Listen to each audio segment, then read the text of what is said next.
I was watching an episode of Dance Moms one day, and the episode of the day was quote-unquote wildly inappropriate. Basically, the theme of the day for the show was the display of dance costumes that were deemed as excessively revealing, which they were, in my opinion, especially, for children. To summarize it all, you basically had a panel of mothers who sat down in a dance studio as judges. They were collectively judging the appearance of their daughters, who, one by one, came out and stood on the pedestal, displaying themselves in a bunch of scantily clad dance costumes.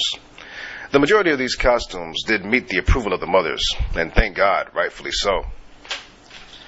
Now, the woman who owned the studio was also the one who apparently designed and owned the costumes.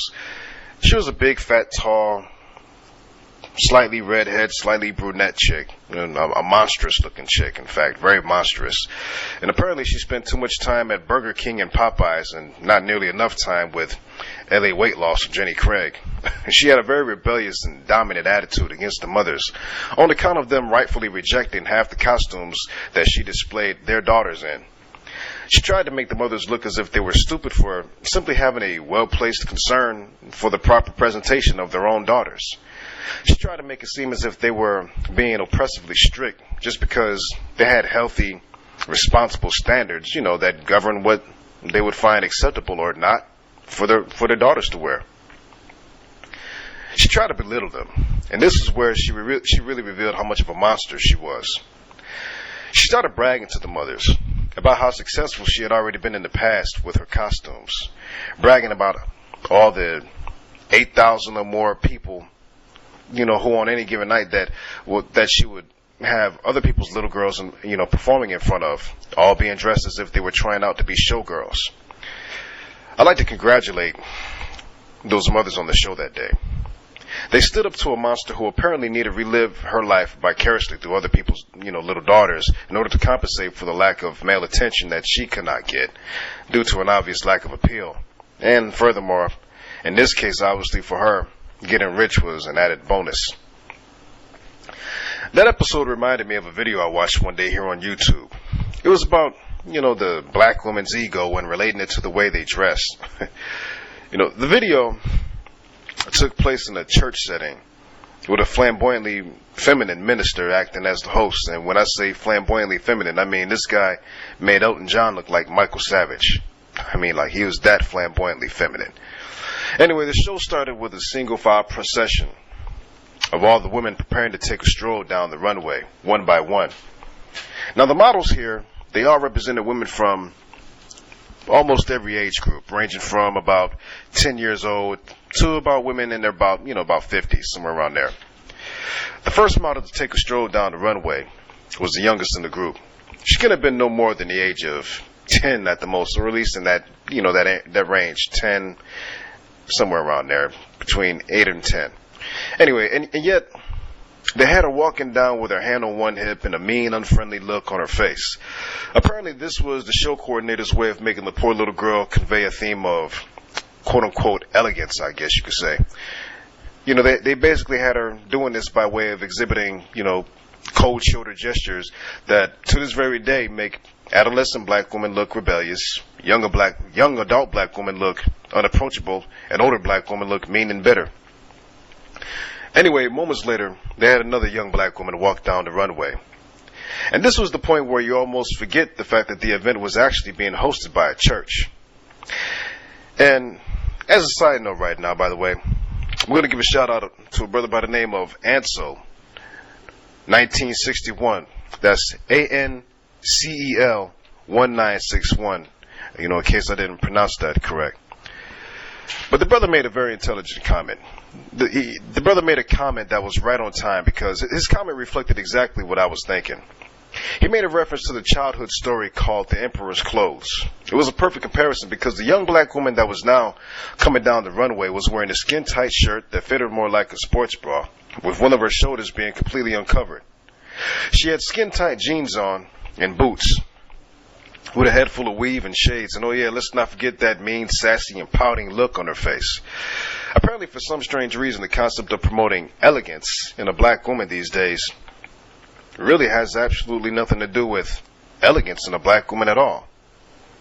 But anyway, there was another comment made by the brother Ansel 1961 that also pointed out something else that I observed.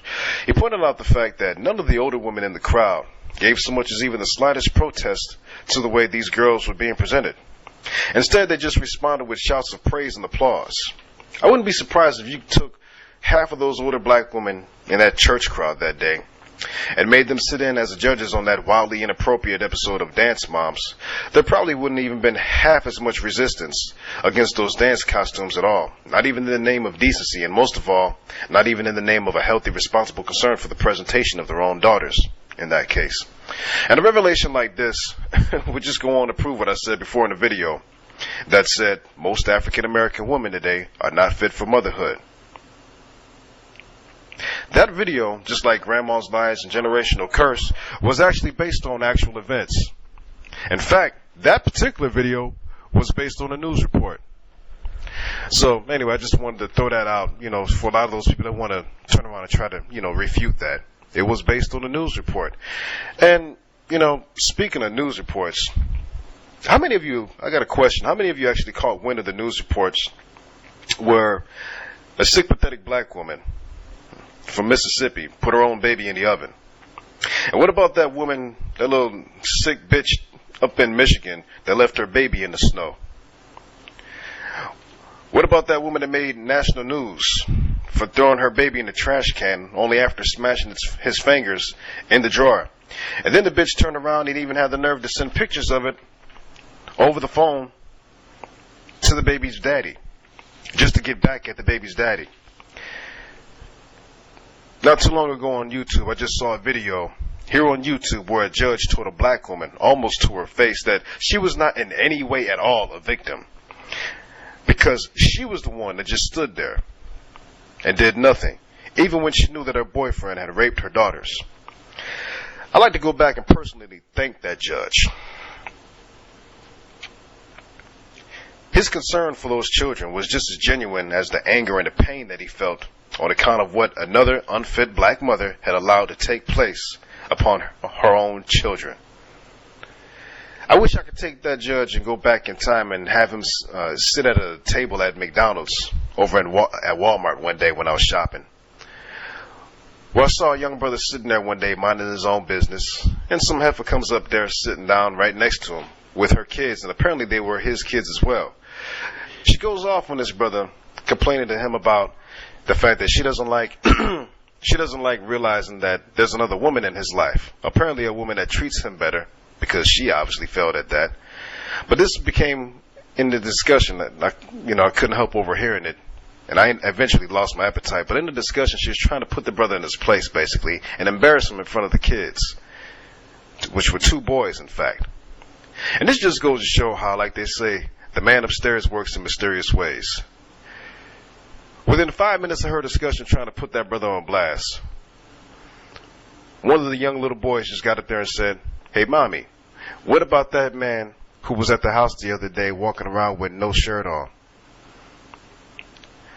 The brother that she was, the baby's daddy who she was trying to embarrass in front of these sons, just sat there along with about 5 other tables worth of people, and I was one of them, who were all, all around the table, just looked at her and just looked away like, wow. Anyway, in no time at all, the woman got mad, stormed up and out of the store, out of the restaurant, snatched the drink out of the boy's hand. Now, the baby's daddy just sitting up there looking at her with a calm, expecting look on her face like, "Hey, explain yourself. Don't get mad at the kids. Explain yourself." Because the boy also went on and said, yeah, he had no clothes on. Again, like the emperor's clothes.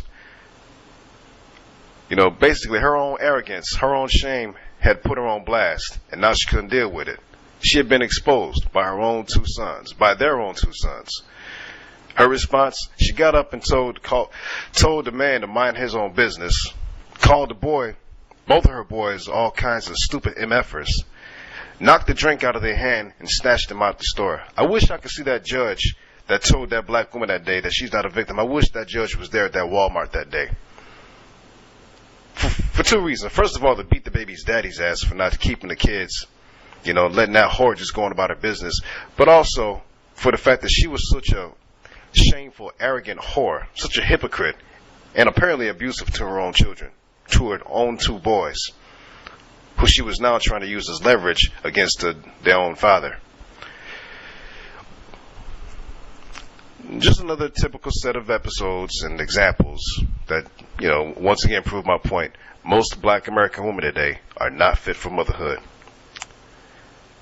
So anyway, you tell me your story. Tell me what you think. Real Man Out at 73. You take care.